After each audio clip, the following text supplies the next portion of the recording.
5% over the current decade. That spells catastrophe. It will destroy any chance of keeping 1.5 alive. Today's report underscores two core truths. First, coal and other fossil fuels are choking humanity. All G20 governments have agreed to stop funding coal abroad. They must now urgently do the same at home and dismantle their coal fleets. Those in the private sector still financing coal must be held to account. Oil and gas giants and their underwriters are also on notice. You cannot claim to be green while your plans and projects undermine the 2050 net zero target and ignore the major emission cuts that must occur this decade. People see through the smokescreen. OECD countries must phase out coal by 2030 and all others by 2040. The present global energy mix is broken. As current events make all too clear, our continued reliance on fossil fuels makes the global economy and energy security vulnerable to geopolitical shocks and crises. Instead of slowing down the decarbonization of the global economy, now is the time to accelerate the energy transition to a renewable energy future. Fossil fuels are a dead end for our planet, for humanity, and yes, for economies.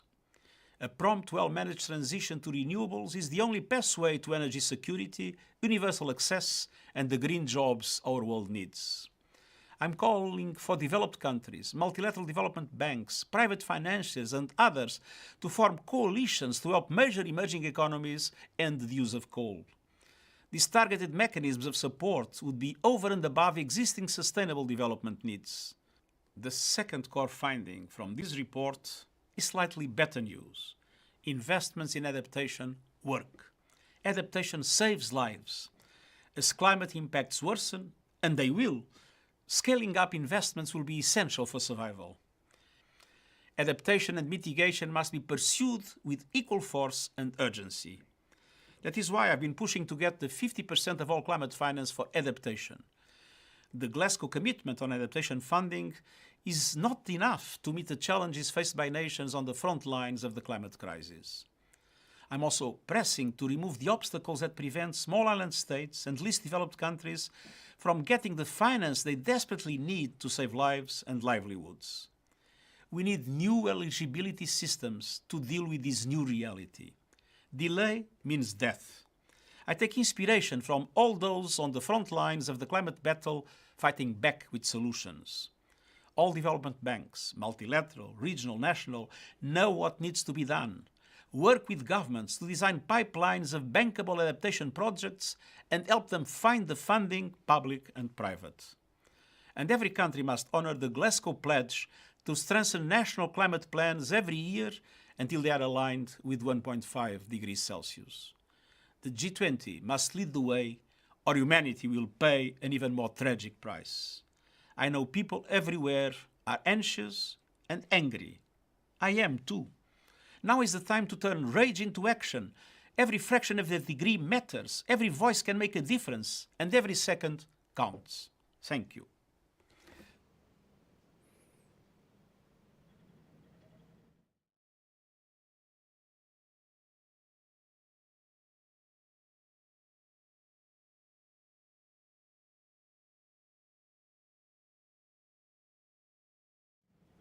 Thank you very much. Distinguished representatives of the media, WMO Secretary General Petteri, UNEP Executive Director Anderson. We have just heard a powerful message from the UN Secretary General Antonio Guterres. The findings of the IPCC report we are releasing today are clear.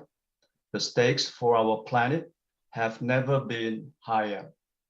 Last August, the IPCC's Working Group 1 report showed unequivocally that human activities have warmed the climate at a rate not seen in at least the past 2,000 years.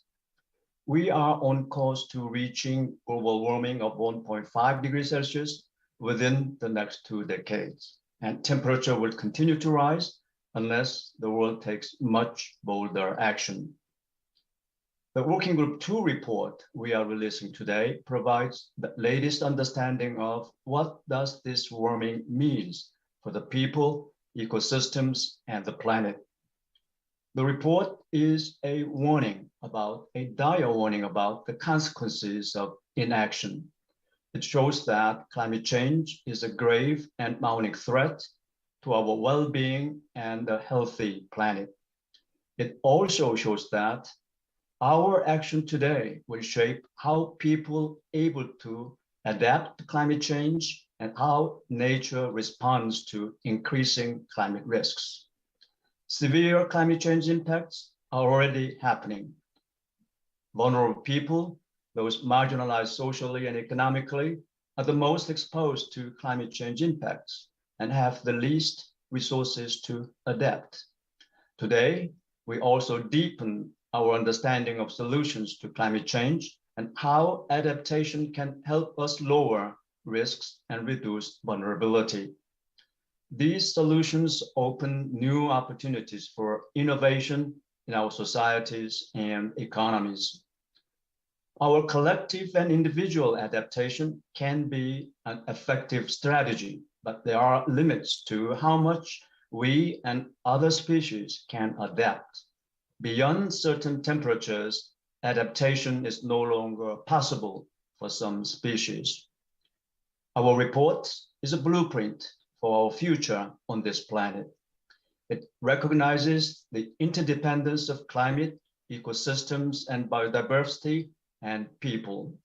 It integrates natural, ecological, social, and economic sciences more strongly than in earlier IPCC assessments.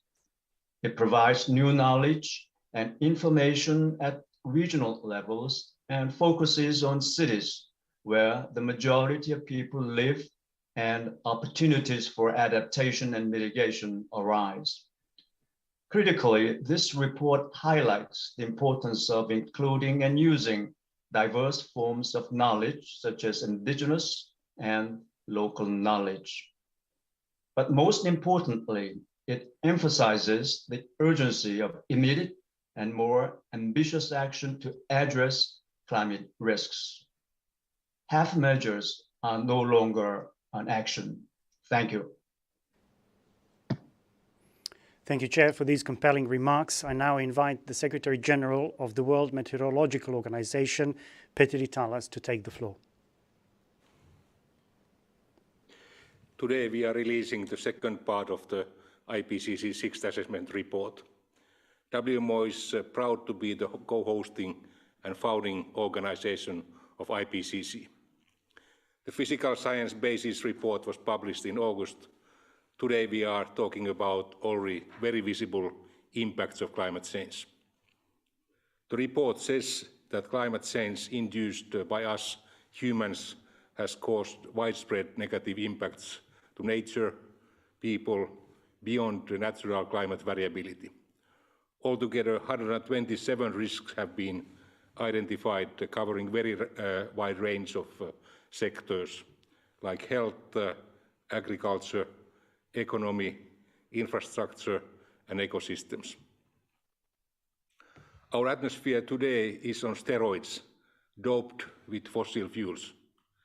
This is already leading to stronger, longer, and more frequent extreme weather events. Climate change-induced disasters come with high human and economic impacts. More than 4 in 10 people in the world live in contexts highly vulnerable to climate change. Global hotspots are found in parts of Africa, Southern Asia, small island developing states, and Central and South America. In many of those countries, population growth, urbanization, and unsustainable development practices are boosting the exposure of people and ecosystems to climate change. But all countries are affected, as we have seen in Germany, United States, and Canada last year. It is essential to raise the ambition level of climate mitigation. That would also have a positive impact on air quality and is vital to tackle the looming water crisis and sea level rise. Climate mitigation offers also great business opportunities in many sectors like energy, transport, industry, and nutrition. Besides mitigation, it is more and more critical to pay attention to adaptation, since the negative trend in weather extremes will anyhow continue for the coming decades, and sea level rise for centuries due to the record high concentration of carbon dioxide. One of the powerful ways to adapt is to invest in early warning services. But the basic weather and climate observing networks have severe gaps in Africa and island states. Only half of the 193 members of WMO have proper weather, climate and hydrological services. This leads to higher human and economic losses. Thank you very much. Thank you, Secretary General Tallus, for these important remarks. I now invite Inge Andersen, the Executive Director of UNEP, United Nations Environment Programme, to take the floor.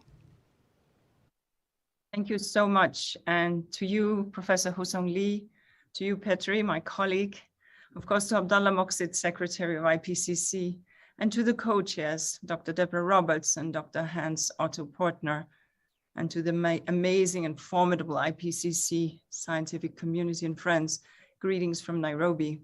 We are in the midst of United Nations Environment Assembly, which gathers here to look at environmental issues. And this report comes at a time of great turmoil, when we need strong multilateralism to promote peace and healthy environment. And the message this report sends is clear. Climate change isn't lurking around the corner waiting to pounce. It's already upon us, raining down blows on billions of people. We're seeing dangerous disruption across the natural world. Species are migrating in search of more livable conditions. In climate risk hotspots, deaths from floods, droughts, or storms were 15 times higher than those in more resilient countries over the last decade. This is climate injustice, particularly for indigenous people and local communities. And all of this and more at only 1.1 degrees Celsius of global warming. Even if we limit global warming to 1.5 degrees Celsius, the blows will come harder and faster. As things stand, we're heading to closer to 3 degrees Celsius. We are in an emergency heading for a disaster. We can't keep taking these hits and treating the wounds. Soon those wounds would be too deep, too catastrophic to heal. We need to soften and slow the blows by cutting greenhouse gas emissions, but we also need to cushion the blows by picking up our efforts to adapt to climate change, which have been too weak for too long. The best way to do this is to let nature do the job it spends millions of years perfecting, absorbing and channeling rainwater and surging waves, maintaining biodiversity and balance in the soils so that diverse plants can grow, providing cooling shade under leafy canopies. We need large-scale ecosystem restoration from ocean to mountaintop, including through agreeing to start negotiations on the Global Plastic Pollution Agreement here in Nairobi at the 5th United Nations Environment Assembly. We need to bring nature into baking hot cities to keep them cool. We need to conserve mangroves, coral reefs, and other nature's defenses. We need to protect and restore wetlands for nature and incorporate wetlands into our cities. Backing nature is the best way to adapt to and to slow climate change while providing jobs and boosting economies. We must start dedicating thought and funding to transformational adaptation programs with nature at their heart. Humanity has spent centuries treating nature like its worst enemy. The truth is that nature can be our savior, but only if we save it first. Thank you. Thank you, Director Andersen, for these thoughtful remarks. We will now hear the presentation of the report's findings from the co-chairs of the Working Group 2, Dr. Deborah Roberts and Dr. Hans Otto Portner. Thank you, Andre. It's indeed a great pleasure to welcome the global community to the start of a really important global conversation. where I and my fellow co-chair will present the outcomes of 5 years of hard work by the global scientific community. So welcome everyone around the world.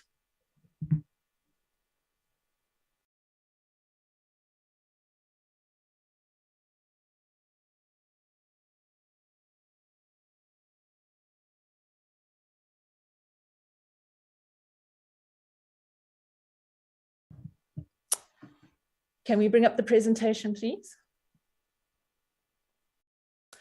Firstly, thank you to everyone for joining us, and certainly as the co-chairs of Working Group 2, and on behalf of our authors, we are very proud to present this latest report from the Intergovernmental Panel on Climate Change, which focuses on climate change impacts, adaptation, and vulnerability. 270 authors from 67 countries have worked tirelessly to produce this report. Over the last 5 years, they have assessed 34,000 scientific papers to prepare their findings. During the review process, they considered each one of 62,418 comments from experts and governments, which have helped make the report as comprehensive and clear as possible. We would like to thank everyone who has contributed to this process. Let us now share some of the key findings which reflect our growing scientific knowledge and provide the best understanding yet of climate change impacts, risks, options to adapt, and the limits we face. Perhaps this statement best summarizes our findings. The scientific evidence is unequivocal. Climate change is a threat to human well-being and the health of the planet. Any further delay in concerted global action will miss the brief and rapidly closing window to secure a livable future. This report offers solutions to the world. And in the next 20 minutes, we will explore these with you. But let's start with the impacts.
Sorry for this technical glitch. Let's start from the beginning. Global warming of 1.1 degrees Celsius has caused dangerous and widespread disruption in nature. The increased frequency, intensity, and duration of extreme events on land and in the ocean is driving mass mortalities, for example, in trees, as we show here in this drought-stressed forest in California, USA. And climate change is affecting the lives and livelihoods of billions of people. The impacts from human-induced intensification of tropical cyclones, sea level rise, and heavy rainfall have resulted in increased losses and damages. Impacts are magnified in cities, where more than half the world's population lives. Heat waves amplify urban heat islands and air pollution to affect people's health. Critical infrastructure, such as transport, water, sanitation, and energy systems, have been compromised by extreme events. When multiple extreme events happen at the same time, they compound the overall risk and are more difficult to manage. What we see here is an example of how heat and drought combine to cause reduction in crop yields, made worse by reduced productivity because of heat stress amongst farm workers. Reduced yields lead to reductions in household incomes, increased food prices, locally and potentially globally. Climate risks do not respect national boundaries, and weather-related extremes are creating shocks to global trade. In the previous slide, we illustrated the powerful impacts of climate change on nature and people's lives.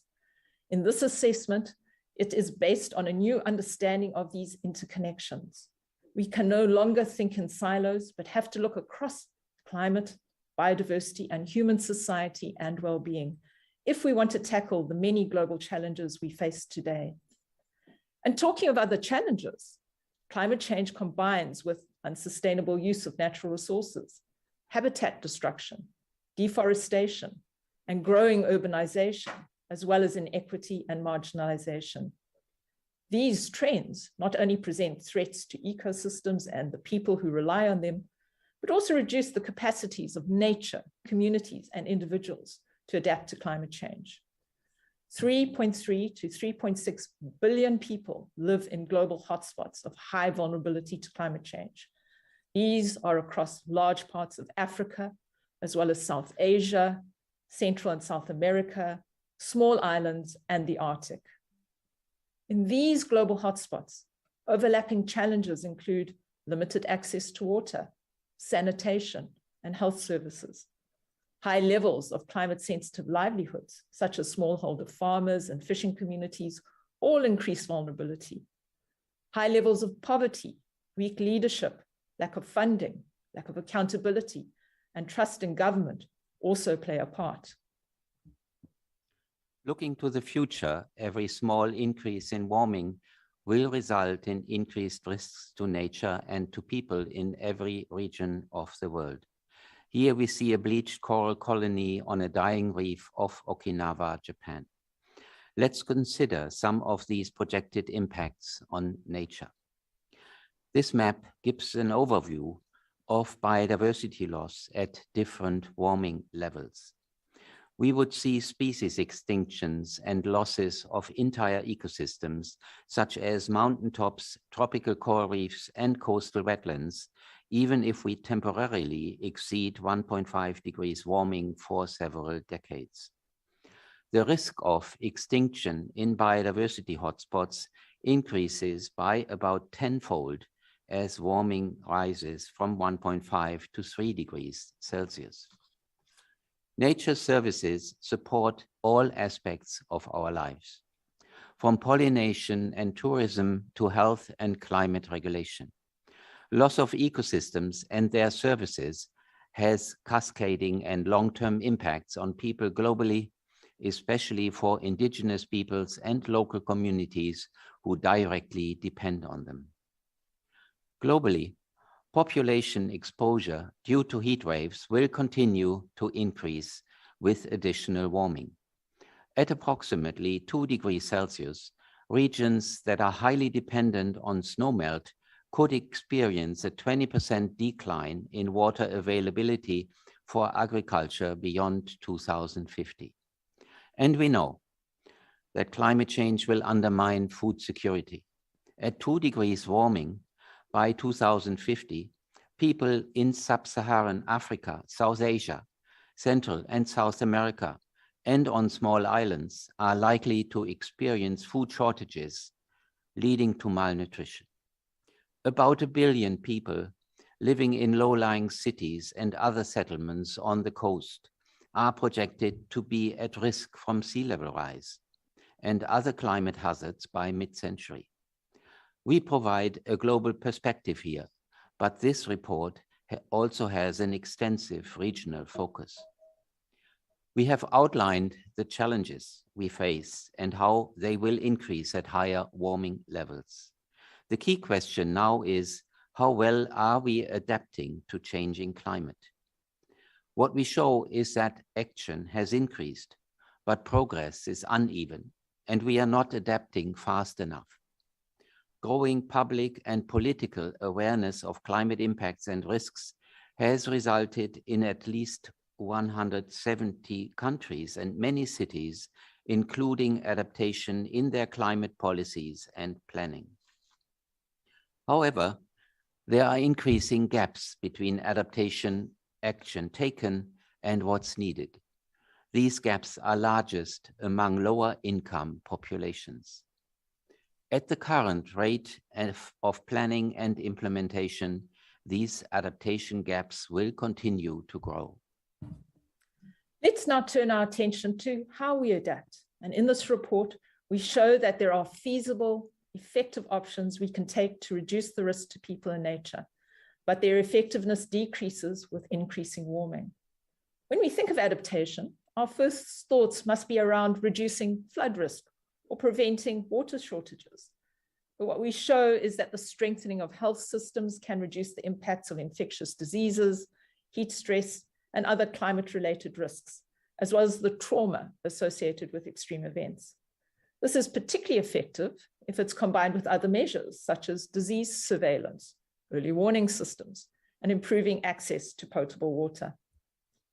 Nature offers significant untapped potential, not only to reduce climate risks and deal with the causes of climate change, but also to improve people's lives and livelihoods.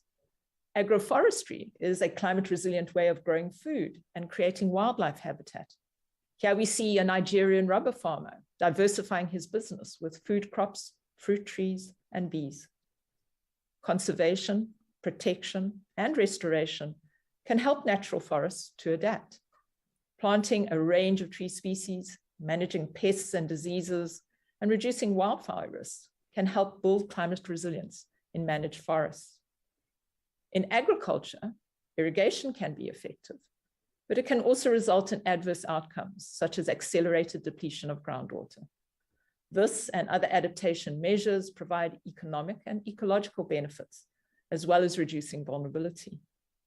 In urban areas and elsewhere, effective urban management can secure drinking water. Most action to date has occurred around water-related hazards, such as reducing the risks from floods and droughts. Letting nature take its course, such as restoring wetlands and rivers and creating no-build zones, can reduce flood risks. The effectiveness of most water-related adaptation declines with increasing warming. Food security can be enhanced by making the food system more resilient. For example, through adopting stress-tolerant crops and livestock, agroforestry, and diversification on farms. Community-based adaptation that is locally driven, that respects local and indigenous knowledge systems, and is adequately resourced can also be effective. Strengthening biodiversity can improve pest control, pollination, carbon storage, and it can provide shade for temperature-sensitive crops such as coffee and cacao. This all brings a range of other benefits for nutrition, health and well-being, and livelihoods. By 2050, urban areas could be home to 2/3 of the world's population. Cities also offer opportunities to transform. Using nature and engineering approaches together is important. To manage flood risk, for example, it might be important to install floodproofing on buildings, improve drainage along roads, and create space for water within the city, at the same time as constructing flood defenses. Establishing or restoring green and blue spaces, parks, green corridors, ponds, and wetlands, as well as urban agriculture, can all be woven into the built environment. Social safety nets for disaster management can help people overcome the impacts of climate change and can provide financial security. Additional benefits include public health improvements, especially from reducing heat stress and ecosystem conservation. In informal settlements, we show how local knowledge, adequate funding, skills and tools, as well as policymakers and residents working together can deliver adaptation at a city scale. Accountability, transparency, and commitment from government is also most important. Here we see community sanitation facilities being built and water tanks being installed in informal settlements in India. We have evidence of maladaptation, adaptation that results in unintended consequences. For example, increased climate-related risks or increased greenhouse gas emissions. In this photograph on the left are sea defenses that may not be strong enough to protect the people living behind them. People can be lulled into a false sense of security. Compare this to an example from Delaware in the USA of how it's possible to use nature to provide flood protection. Indigenous peoples, ethnic minorities, and disadvantaged groups, for example, low-income households and those living in informal settlements, are some of the most affected by maladaptation. This reinforces and entrenches existing inequalities. We know that there are adaptation limits. Adaptation cannot prevent all losses and damages. And even with effective adaptation, limits will be reached with higher levels of warming. Some natural solutions will no longer work above 1.5 degrees Celsius warming. Above 1.5 degrees Celsius, a lack of fresh water could mean that people living on small islands and those dependent on glaciers and snowmelt can no longer adapt. And by 2 degrees Celsius, it may be especially challenging to farm multiple staple crops in many current growing areas, particularly in tropical regions. If we focus on financial constraints, we see that current global financial flows are insufficient, especially in developing countries. The overwhelming majority of global tracked climate finance was targeted at emission reductions, while a small portion went on adaptation. Climate impacts that result in higher levels of losses and damages also slow down economic growth and thus reduce the availability of financial resources.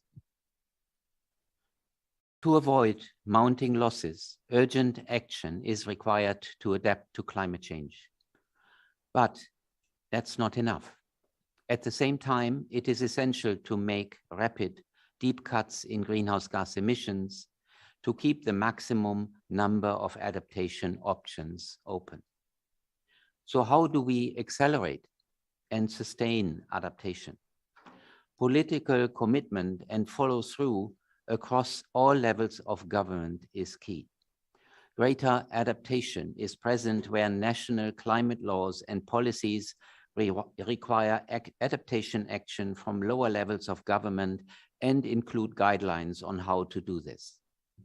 Another area worth focusing on is institutional frameworks with clear goals and priorities that define responsibilities. These frameworks can impose duties upon governments to implement adaptation actions, for example, around conservation, sustainable use of beaches, urban development, and targeting diseases exacerbated by climate change. Enhancing knowledge of impacts, risks, and available adaptation options encourages actions from society and policymakers. Educational and information programs and the arts can play a part. Monitoring and evaluation is important to track progress because in a warming world, measures that are effective now might not work in 20 years. Adaptation strategies might have to be revised constantly. Revisions should be fact and data driven. And finally, inclusive governance that prioritizes equity and justice is also important. Citizens, civil society organizations should participate directly in planning and decision-making. It's important to highlight that adaptation measures offer wider benefits. If we consider that 3.4 billion people living in rural areas, many of whom are highly vulnerable to climate change, resilience can be improved by providing social safety nets, improved roads, reliable energy, clean water, and improved food security. These measures not only build climate resilience, but they also go hand in hand with helping to lift people out of poverty and achieving the United Nations Sustainable Development Goal 1. These other simple examples demonstrate how different goals may be achieved in a variety of circumstances. In this report, we have looked at these synergies in some depth. And this is how we illustrate the multiple benefits of adaptation options. If you look at this figure, you see forest-based adaptation. It shows that it is a feasible adaptation option that will also help absorb and store carbon. So it has mitigation potential, and it helps achieve multiple sustainable development goals marked here with a plus. Likewise, if we look at options in our cities, we see that green infrastructure, green roofs, parks, and street trees play a part in helping us adapt. By providing shade and water management, they also absorb and store carbon. Again, they help with multiple UN goals. What we see here is the foundation for a solutions framework that is an important new concept in this report. Let's explore this now. If we look at this figure, we see a spectrum of futures, from a world with low resilience and high risk to one with high resilience and low risk. This high resilience, low risk future and world has reduced climate risks through adaptation, reduced greenhouse gas emissions through mitigation, and enhanced biodiversity. These measures together support sustainable development, for example, no poverty, zero hunger, good health and well-being, and access to clean water and sanitation. This concept is climate resilient development. Climate resilient development has to be considered across government and all of civil society. It should involve everyone, round the table, governments, citizens, communities, educational institutions, the media, investors, and businesses forming partnerships. Scientific, indigenous, and local knowledge and practical know-how come together to provide more relevant, effective options.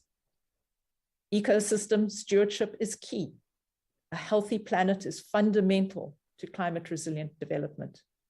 Effective and equitable conservation of approximately 30 to 50% of land, freshwater systems, and oceans can help ensure a healthy planet. Involving traditionally marginalized groups, including women, young people, indigenous peoples, local communities, and ethnic minorities, improves the prospects for effective action. It is critical to prioritize equity and justice in decision-making and investment.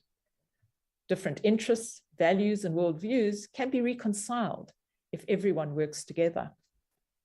Scaled up investment and international cooperation are also important.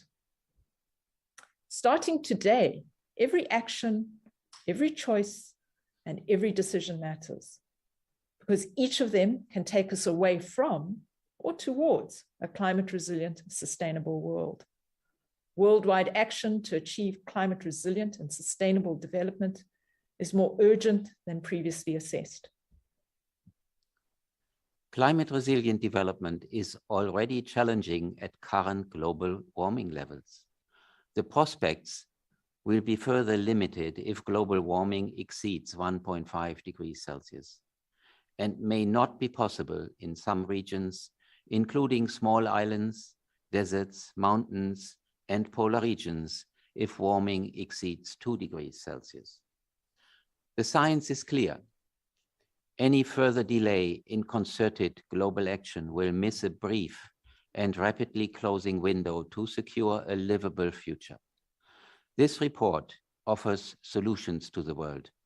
This presentation has given you a snapshot of a wide range of topics that are covered in depth in this report. It's over to you now. Thank you. Thank you, Dr. Roberts and Dr. Partner for your presentation. We will now turn to questions. Before we do that, just to note that in addition to the summary for policymakers, the technical summary, and full report, we also have several other resources, including a global to regional atlas. We have also extracted critical regional information into a series of fact sheets. All these materials are available on the IPCC website. To the questions now, and for the first one, I will be looking for brief comments from both co-chairs. It's from Seth Borenstein with the Associated Press. Can you address the sense of gloom and foreboding in the future painted here? How less livable a world do you see if major emission cuts and adaptations aren't made? And how big a problem do you see climate migration and climate-connected conflict in 2040 and in 2100? Sorry, in 2100. Dr. Roberts. Thank you so much for that question. I would rephrase that. I don't think the report gives a sense of gloom. What it does do, though, is it gives a very serious reality check about where we are, where we might go to, but also provides us with a sense that we can be agents for change. If we look at the challenges that we're currently facing, a lot of those can be addressed by creating a more equitable and sustainable world, by developing a new social compact with the planet that we live on, and by focusing our attention where we get most bang for the buck, protecting nature, as has been previously mentioned, but also using the opportunity to change the places where the majority of people live in our cities. So I think that's the important message to take forward: a difficult reality, but action is possible, and we need to do it now. Dr. Portner? Your microphone. Adding to this, thank you. Adding to this is an important aspect, that the choice should not be gloom and doom. The options are clear and the choices are clear. So the world has a limited time window available to move on the right track. And this understanding needs to evolve among policymakers and among society. And I think what this indicates, that we see currently an inertia in implementation, and that we currently see a large implementation gap, is that this comes together with an education gap and an information gap. So the collaboration of science and the media is important. But what is also important is to improve the understanding of these basic rules of how life best functions on our planet. And what is also important, that there are natural laws that we should not break, and that should not be broken in similar ways as we do not cross red traffic lights in our cities. So this is, I think, a point of orientation, and our report provides that orientation. By following these options, it gives us hope that a sustainable and climate resilient world can be achieved. Thank you very much. The next question is for Dr. Roberts. The report paints a grim prospect for Africa and small islands, developing states. Are there alternative solutions for short and long term to alter direction from grim opportunities? Thank you so much for that question. Indeed, as I said before, the report is a real reality check, and it's particularly a reality check for the developing areas of the globe. Africa is called out, the small island states, Asia, Central and South America. But there are also the prospects for dynamic change in those areas. If we see, for example, a change in financial flows around the world and investment in sustainable development in these areas, if we take bold action in terms of emission reduction, then much can be done to reduce the exposure and vulnerability of areas such as the small island states. Africa, particularly where I come from, has an enormous opportunity in terms of its very rich natural heritage to take that and use that as an increased adaptive capacity to deal with climate change, both its impacts, but also the impacts that it has across our economies, across our development options. So I think while these areas are threatened, there is no doubt that there is room for improvement, both in terms of global partnerships to foster sustainable development, but also to use the enormous natural resources of continents like Africa as a way to tackle the climate change challenge. Thank you very much. Question for both co-chairs. If increasingly, this is from Thomson Reuters Foundation, if increasingly clear warnings about the existential risks of climate change are not driving anywhere near sufficient action, how do we drive that needed action? Perhaps first to Dr. Portner and then to Dr. Roberts. Quick comments, please. Thanks. Well, I'm afraid to say that increasing climate change and the associated impacts and risks and their implementation are certainly an important motivation for the mobilization we need in society and in policy.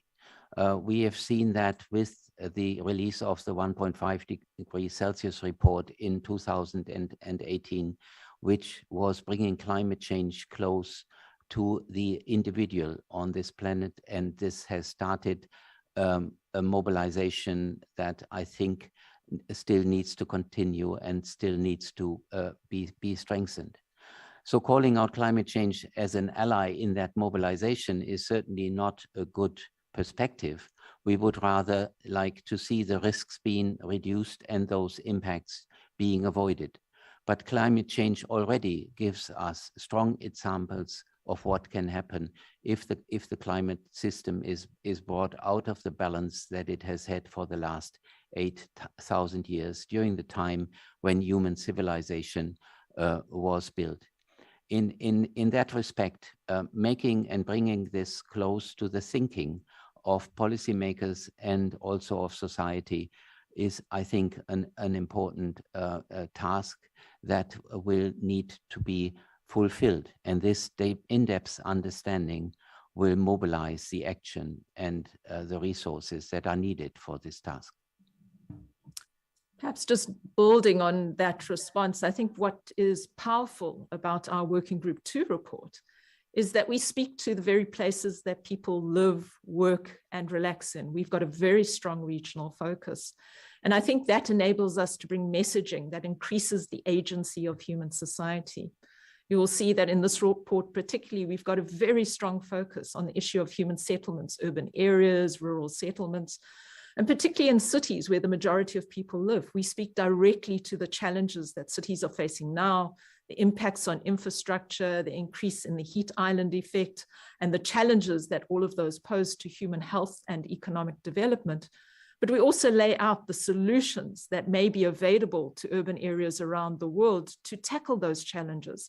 And I think it's by providing that very clear line of sight between where I live and the problems I face to the kind of solutions I may be involved in, empowers people to take action.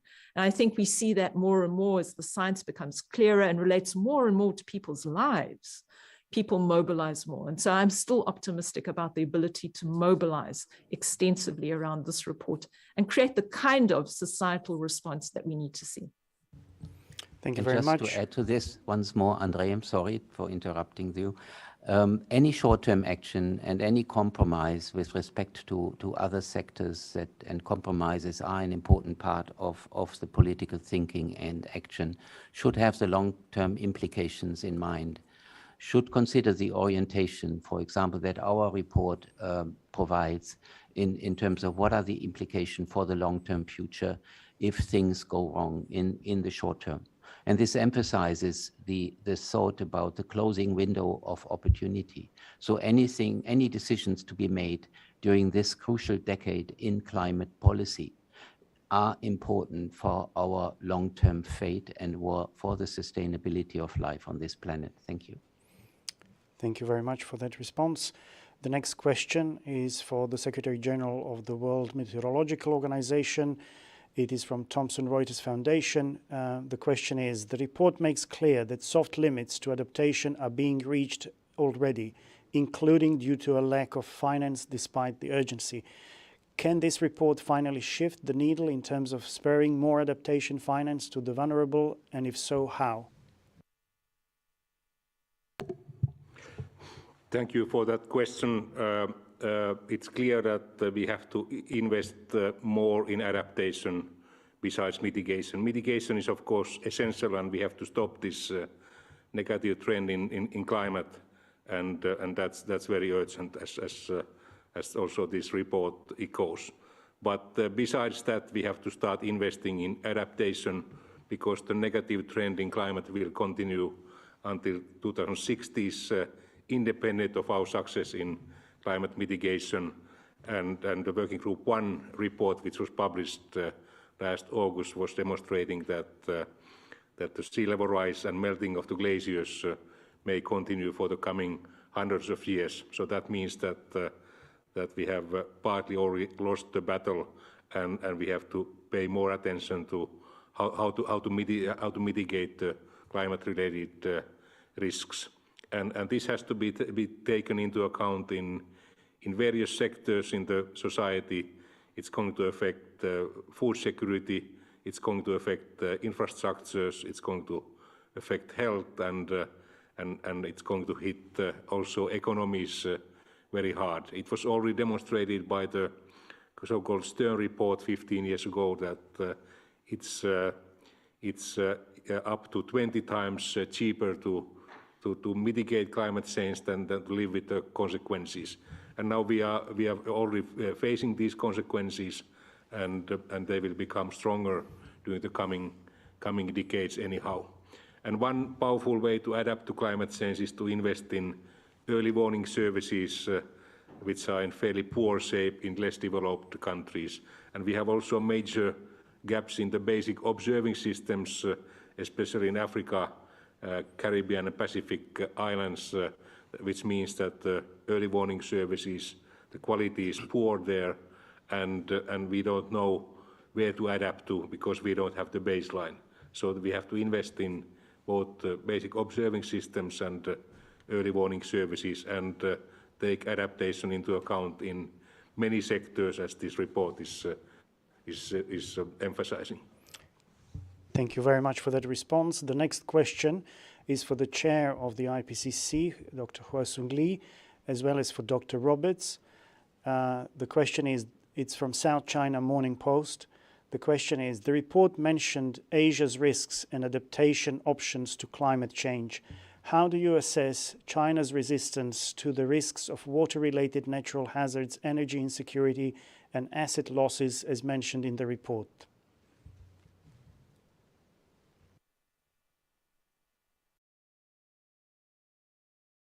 IPCC is an intergovernmental panel on climate change issues, and we are not in the position of commenting on specifically our member governments' policies and programs. And if Deborah, Dr. Roberts wish to add, please go ahead. Yes, thank you very much for that question. If we look at the information we provide on the area of Asia generally, we can see that we've already got millions of people in places like Asia, which are subject to acute food and water challenges in the present. So this is not a forward-looking issue. We have millions of people already affected by acute food and water shortages now in places like Asia. And if we think about a world of 2 degrees of global warming, then we know that under those conditions, even areas where we are capable of growing staple crops now will become unavailable for cultivation. And so we can see the rate of challenge is going to increase as every element of global warming increases the level of risk to which we are exposed, the range of impacts that we have to deal with. And so Asia, like many parts of the world, will have to deal with severe and current food and water crises going forward. And that's the importance of adaptation. We need to think about new ways of dealing with these problems. And our report talks to those solutions, new ways of cultivation, new crop types, thinking about how we conserve our water resources. And we know particularly Asia is critical because they have the water towers of the world in the mountains. And so thinking about those mountain ecosystems and the conservation of those ecosystems is important. But that scale of intervention is only possible if we've got governance that allows all levels of activity to be coordinated, if we've got adequate financial support, and civil society is brought to the table in order to participate in finding solutions. Thank you very much for that. The next question, again, quick responses from both co-chairs. The Group 1 report said that we are going to reach, the question is from ARA newspapers in Barcelona. The Group 1 report said that we are going to reach 1.5 degrees Celsius no matter what before 2040. And in the better case scenario, we may reduce it after that. Then your predictions about extinction of species when we reach 1.5 degrees Celsius will be reached before 2040 for sure. What are the scenarios after that? Dr. Portner first and perhaps then Dr. Roberts. Yeah, thank you very much for that question. Certainly we have considered overshoot scenarios in our report and have also considered their time duration, and they would last several decades until end of century before the temperature would be falling again. And during that time span, we expect the same level of impact as if we would have a stabilized level of increased warming at higher temperatures. It is fully in line with the statement that every bit of warming matters. So moving towards overshoot scenarios is not a safe haven that this strategy might promise. It will also lead to irreversible consequences. The melting of polar ice sheets will be increased, sea level rise will be increased, the loss of habitat and species with the potential for local extinction patterns will also increase. And there is an increasing risk associated with those higher temperatures of species losses entirely, as we have projected in the report, that this increase is occurring in terms of the percent of species increasing with increasing degrees of warming. This exclude going for overshoot as a valid strategy in climate mitigation. I think an important addition to that, and really the core DNA of the story we tell in the Working Group 2 report, is how closely human and natural systems are interconnected. And as Hans has pointed out, we have systems such as mountaintops, coral reefs, and others, coastal wetlands, which will be challenged in a scenario of overshoot. And this is critical because we're not only talking about the loss of ecosystems, but we're talking about the loss of ecosystems that are absolutely critical to underpinning the livelihoods, often of the most vulnerable in the world. And so this really raises the profile of the adaptation agenda, because we need to think about not only how we adapt to those changes in ecosystems, are there things we can do by increasing conservation areas, management, looking for a future, but what do we do with the human societies that are impacted by these changes? And again, this talks to the need to tie in our climate change response to a strong development response, so that vulnerable communities have social safety nets. We put in place basic infrastructure. We think about realignment of financial resources. And so our report really speaks to this complex interrelationships of problems that we all need to get around the table to solve. Thank you very much. Dr. Roberts, the next question is for you also. You mentioned cities being key sites for positive climate action. What are some of the most effective systems and strategies you have seen work practically on a citywide level, and what enhances their efficacy? There's no doubt that cities offer us an important global-scaled but time-limited opportunity to act to increase our adaptive capacity. The majority of us already live in urban areas and cities, and certainly by the middle of the century, 2/3 of us will be living in urban areas. The opportunities in urban areas are multiple around planning and design of infrastructure, bringing nature back into the city. So often we've thought about nature as something that occurs outside city borders, but our report points out very clearly that if we bring nature back into the city, protect our floodplains, have trees along our streets, we can do a great deal to increase our adaptive capacity to deal with the impacts of floods, heat stress, improve health. And so there's a real advantage in reconceptualizing our cities, not only as a place of people, but a place of nature. We also need to know, though, that amongst our cities, there's a subset, the coastal cities, and we know that we will have about 1 billion people living in low-lying coastal areas by the middle of the century that are particularly at risk. And they're particularly at risk because of the impacts of sea level rise, salination, flooding, heavy rainfall.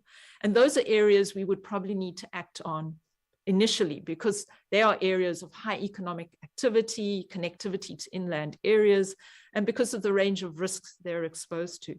And in those areas, we would need to think, for example, about coastal defenses, moving away from hard sea walls to more productive coastal ecosystems, early warning systems to enable people to know when risks are emerging and to make suitable plans, to factor in that we need good governance and that if one wants decent responses to the challenges that many of these areas would face, we have to have everyone around the table agreeing on the plans, and this includes the most vulnerable.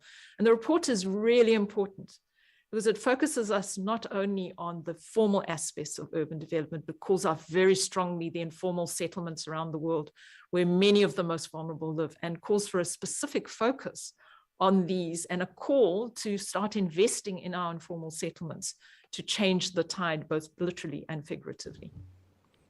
Thank you, Dr. Roberts. Next one for Dr. Portner. This is from CNN. With everything going on, how would you like this report to be interpreted and prioritized by policymakers and the world at large? And what do you expect from journalists to help keep the momentum going in the coming months and years? Thank you very much for this important question. The report talks about the impacts, the risks. It also talks about our possibilities to adapt and brings those solution options to the fore, talking also about the effectiveness and their feasibility. But most importantly, we also talk about maladaptation and we talk about adaptation limits. And these adaptation limits, together with the information about risk, provide orientation for the action of policymakers and also which future to go for. And this report strengthens the message around the agreement reached with the Paris Agreement, and it strengthens to move and push for the more ambitious side of it, by casting light on the most vulnerable ecosystems on the planet, on the most vulnerable people on the planet, and also on the challenges that actually for some species and also for humans, we are starting to lose habitat in the most exposed areas of the planet, which are close to the equator.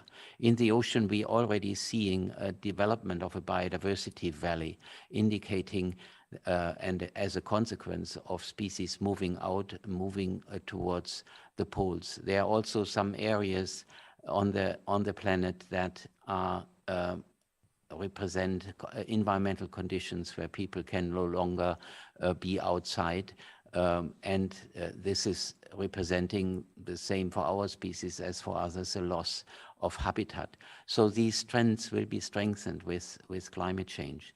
And I think continued communication between scientists and the media, as well as policymakers, is needed to bring such information to the fore, and as I said, to provide the information for ambitious action.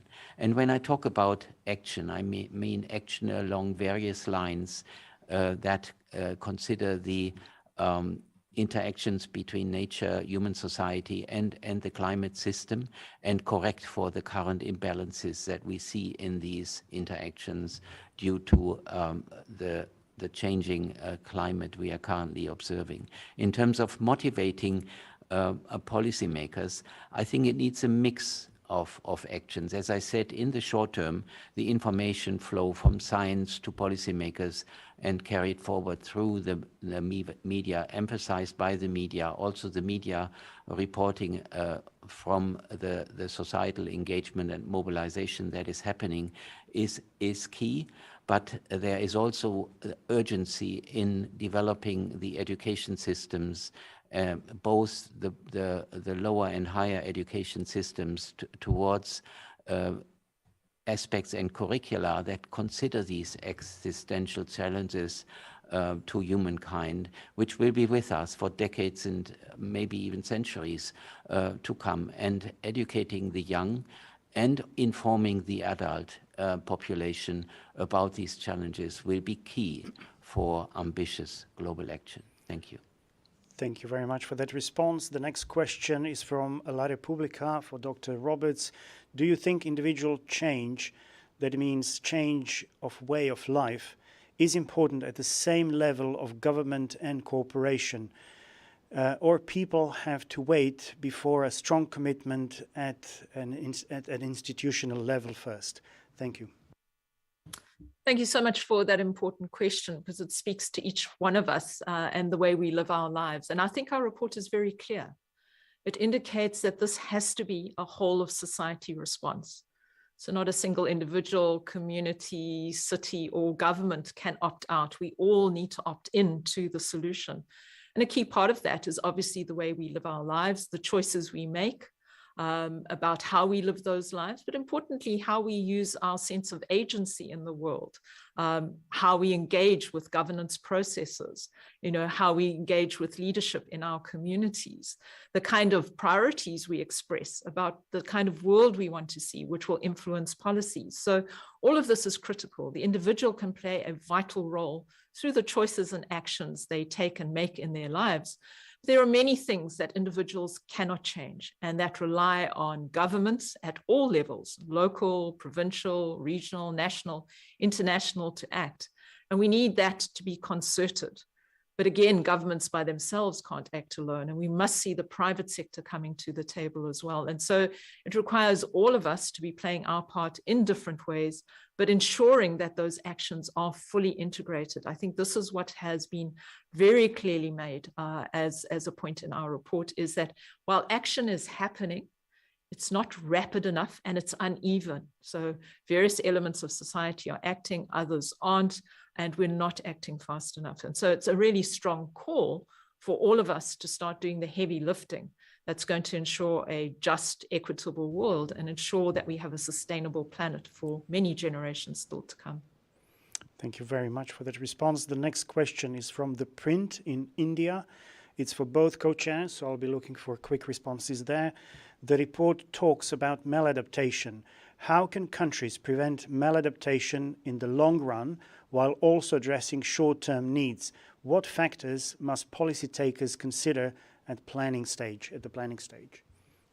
Dr. Portner and then Dr. Roberts. Yeah, thank you for this important question. And we saw examples of this on the slide as far as building of coastal defenses is concerned. And it comes also to a point that I made earlier, that for any short-term decision and consideration and possible compromise between strategies, the long-term implications need to be considered. For example, if you develop strategies that meet the short-term food requirements of the local population, but enhance ecosystem degradation and also the soil and land degradation, you may meet the needs of the immediate adult and young population, but you erode the sustainability there, and you bring the food sources to an end for the next generations. Another example is the building of coastal defenses that I've just referred to. If you build hard seawalls, you are, with increasing sea level rise, taking space away for the natural ecosystems that may help you, the wide floodplains, the salt marshes, or mangrove forests that would contribute to coastal protection would have only a narrow area available to them to begin with, and then this area would shrink continually. And then there will be a point with increasing sea level where the question is to what extent and how high can you actually build those sea walls. So there will be in that case abrupt adaptation, the limits which then expose the local population to extreme events such as intensive flooding and so forth. So that shows the challenges of combining information from climate projections in that aspect, sea level rise projections, and the local action to be taken to protect ecosystems and the population and develop an integrated approach. This also argues to bridge between silos. So from a more general and global perspective, to just do climate mitigation, as is currently in the focus of many developed countries, reducing emissions, and not also consider the needs to protect nature and its capacity to enhance carbon storage, that would also and can also lead to maladaptation strategies and potentially to the loss of the capacity of ecosystems to help mitigation. Thank you. I think a very important point to add to what Hans has just said is, I think the overall global message that's coming out of the IPCC in this assessment cycle is that the world we live in today is not going to be the world we live in 5 years, 10 years, or even 20 years from now. And therefore, we have to be much more vigilant about our actions. And so certainly something that may increase our adaptive capacity today, may be seen as a good adaptation option today, may not be so 10 years from now or 20 years from now. And that really speaks to the fact that we need processes that allow us to monitor and evaluate the impacts of our adaptation interventions in a variety of sectors across various elements and scales of our society. And that really speaks to a new partnership again between policy and science to enable that monitoring and evaluation. But probably most importantly, again, speaks to a new social compact that sees the most vulnerable groups being drawn to the table, because our report very clearly indicates that the groups most impacted by maladaptation are the vulnerable societies around the world, the vulnerable communities, those who live in informal settlements, those who live in vulnerable areas. And it's really critical, if we are to monitor and evaluate, not only to take a scientific perspective on the impacts of our interventions, but also to hear from the grassroots, from the people who are experiencing the impacts of these interventions, to determine whether they're having the effect that is desired, or in fact, if they are becoming maladaptation. So again, it speaks to the fact that we can't have a linear approach to these problems. We need to be talking to everyone, to have them around the table, and to be using all of our strengths to take the world forward. Thank you very much. We have about 15 minutes left. So next question again for Dr. Roberts. What is the role of agriculture production on the scenario presented by the report? Are South American crops at the risk? So obviously, agricultural production is a very important concern to Working Group 2, because that links back to well-being and livelihoods and economies. What we do indicate that, given the current impacts that we're seeing from climate change in the here and now, as we've indicated before, we're already experiencing acute food and water shortages in places like Central and South America, Asia, the small island states. And so this is a real problem now. What we know is that problem is going to escalate again in places like Central and South America.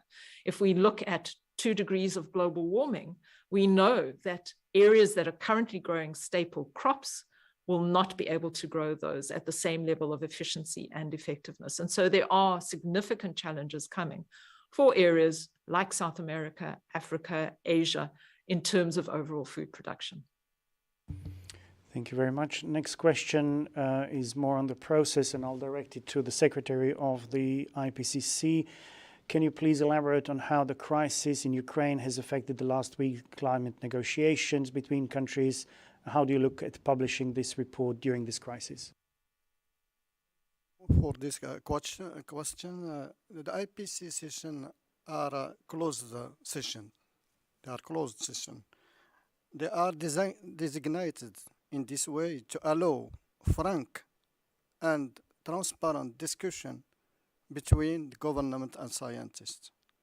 Because of this closed nature of this approval session, we are not discussing or paying attention to the presence, the attendance, or any participants for delegation. This is something is closed. And yes, of course, we are keeping on track the list of the participants, and we will provide the whole list of the participants in the report of this plenary session. Thank you very much. Next question is from the Washington Post, and it's for both co-chairs. You have spoken about the numerous mitigation and technology options that are already available to society, and how political will is the major barrier to transformation. What does the Working Group 2 report tell us about how to build the political will that is necessary for change? Dr. Roberts and then Dr. Putner.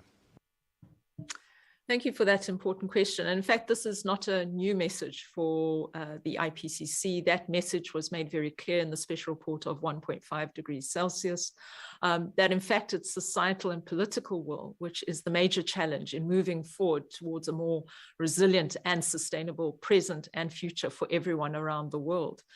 What we look at in terms of Working Group 2 is how that support for change is built. So we speak to the need for institutions that are inclusive, that are well-funded. We speak to the need for participation in decision-making, so welcoming groups to the table, particularly the vulnerable, as I've indicated before. We speak to the need for various levels of government to interact with one another, to create the kind of environment that facilitates change. So for example, national government creating the policy framework for local government to act, but also the appropriate flow of financial resources to enable that. But ultimately, political and societal will is determined by what each of us as individuals prioritize as important in our lives. So over and above the structural changes that are needed in terms of government cooperation, flow of finance, it's important that we ourselves educate ourselves about the challenges we face and make those priorities known more broadly in society and to our leadership in order to encourage the political will that's necessary to take the bold and rapid action required in this decade. Yeah, thank you. And to add to the answer that Deborah has given, I think in the context of climate resilient development, the cross-sectoral collaboration in governance and between institutions is an important element that can enable stronger action and also can provide motivation to take action, being aware of problems in other sectors where one's own sector can possibly contribute. And we have developed a picture in this report how such integration and cross-sector collaboration can happen. Also, the view of the international, not just of the local and vulnerable elements in one's own society could provide motivation, but also looking at the international situation where we clearly lay out that multinational and international collaboration is an essential element in making a progress in this climate arena. This also concerns a global move to, for example, remove subsidies from fossil fuels, and the current crisis could actually lead, and this is already entering the political discussion in my own country, could actually lead to the avoidance of dependencies on the suppliers of fossil fuels in situations of political instability, and supporting the establishment of renewables and enhancing their fraction in energy provision could increase the independence in that sense. So there are motivations that come from various sides, but the most important pillar certainly is and has been the mobilization of the young generation that we have seen somewhat surprisingly, but it was a very pleasant surprise after the release of the 1.5 report, where the taking up the crucial information on climate change and its future challenges by the young generation and their concern about the future is and has been a very strong lever for political shifts that we have seen in some countries, including my own. Thank you. Thank you very much for that. The next question is for the IPCC Chair, Dr. Lee and Dr. Portner. The results of the Working Group 2 analysis are not so surprising, since it is natural to believe that continued climate change brings more serious impacts on ecosystems and damages and losses. So what is, in your view, the real scientific value of the report and its impact on policies? Dr. Lee. Thank you very much. It's a very important questions, and I believe Hans will give a more detailed answer to this. But overall, this study, this assessment, for the first time, analyzes, assesses in very detail the impact of a temporary overshoot. And the report clearly indicates that there will be some impacts that will be irreversible, even if the temperature will return to 1.5 at the end of the century. And that is one of the major findings of this report, as well as this report, as already mentioned, identifies 127 key risks, and then shows how those key risks change along the temperature gradient changes. And these are quite a new messages that this report can deliver compared to our last reports. Hans? Thank you very much, Osong, and thanks a lot for this important question. Clearly, this report, if you just see it as a linear extrapolation of the last report on impacts and risks, the information may not be so surprising, although certainly the scientific basis for extrapolating is very solid and is also very important in terms of the possibilities and progress made in terms of attributing these impacts, for example, due to extreme events, to human activities. I think there the Working Group 1 report and the Working Group 2 report come together closely. Another advance that our report offers is really a systems understanding, an integrative understanding how the different lines of evidence come together. There was one figure in that slide presentation, which was in rather straightforward ways, bringing forward the interactions between the human systems, the climate systems, and biodiversity providing ecosystem services, and how human society currently is causing the imbalance by causing climate change through greenhouse gas emissions, and thereby the impact feedbacks on the natural and the human systems. By shifting that balance in interactions, and from a systems point of view, this emerges as an underpinning framework for the concept of climate resilient development, which was already there, yes, during the 5th assessment report, but is much more comprehensively developed in our present report. It talks about the resilience for ecosystems as well as the resilience for human systems.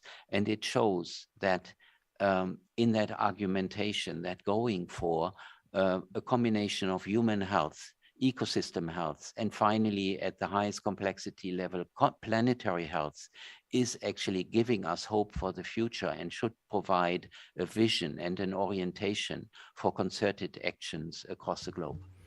Thank you very much. We will take just another 2 questions given the time. The first one is from News First in Sri Lanka. Question is for Dr. Roberts. What are the IPCC's recommendations in terms of in calculating the local, I guess including the local and indigenous knowledge to find more effective solutions to tackle climate change? Thank you so much. And that's such an important question, because certainly one of the new elements of this particular assessment is a much stronger focus on indigenous communities, local knowledge, traditional knowledge, as a way of understanding the world that we live in. And so there's a very strong pointer to the fact that where we engage with indigenous communities and peoples, where we consider local knowledge, that really empowers us not only to frame the questions we're asking in a more relevant way, but to develop answers that are more comprehensive, that are more inclusive, and allows us to better understand the kind of response options we have available to us. So this, I think, is an exciting move for the scientific community, acknowledging that there are many forms of and ways of knowing the world, that there are many knowledges in the world. And so we've tried very strongly to bring forward the perspectives of indigenous communities, bring forward the input of local knowledge in informing the kind of solution options that are available. But the bottom line, there is no doubt that indigenous knowledge and local knowledge is critical to understanding the world, critical to understanding the way we respond to the climate change challenge, and critical to finding solutions. And therefore, these communities absolutely must be at the table when we're talking about the climate change response, and they must be at the table when we're deciding what action we take. Thank you very much. And the last question is from the Financial Times for both co-chairs. So again, I'll be looking for short answers there. We are already at 1:30. Could you explain why the phrasing in the summary for policymakers is losses and damages rather than loss and damage, which is used in the underlying literature and full report? And if that is different to the language in the summary for policymakers, why it is different? Dr. Portner and then Dr. Roberts. Thanks a lot for this important question. Certainly, the content of our report and the summary for policymakers is very close to political interest and to political debate. And we build on the information in the scientific literature without really crossing the line into the policy arena, without really developing policy prescriptive language or wanting to get entangled in political debates between the global north and the global south, or considering country interests. That is why we are developing a more policy neutral language and using the important information on losses and damages as they result from impacts and also from risk projections for the future in a more policy neutral way. And to make this clear, we have used the wording that the reporters have rightly observed, and it helps us to bring this into a more policy neutral but very policy relevant language. That is my take on this. And Deborah, to add. I think it's a very important term because it allows us to understand the full spectrum of the challenge that we face. So we use the term losses and damages really to speak to adverse impacts, both in the present, but also potential future risks. But it talks to a scenario where we can draw forward not only economic impacts, but non-economic impacts, so losses and damages. So it gives us a sense of there's adaptation, but there are potential scenarios, as we've indicated, where we may have maladaptation, where adaptation may not be effective, it may not be fast enough or at scale. And then we have to deal with the resultant losses and damages. But that phrasing, as I say, allows us not only to think about the loss of infrastructure, the loss of people's lives, but the non-economic losses that may come from loss of culture, loss of language, loss of livelihoods, losses of places where people live. So it allows us to adopt a more comprehensive view of the challenges that we have to face as society. Thank you very much. This brings us to the end of today's press conference. Let me just say thank you to all of the representatives of the media who have been with us today. We have answered as many questions as possible. There are many, many more questions, and we will be answering them in the hours, days, and weeks to come. I would like to also thank all of the panelists at today's press conference and for their time and dedication and providing substantive answers to the questions that were posed to them. I would also like to stress to the representatives of the media that the Working Group 3 report, which is looking into the mitigation of the climate change, is scheduled to be released in early April. We will be communicating with you soon about that. In the meantime, thank you all, take care, and see you soon.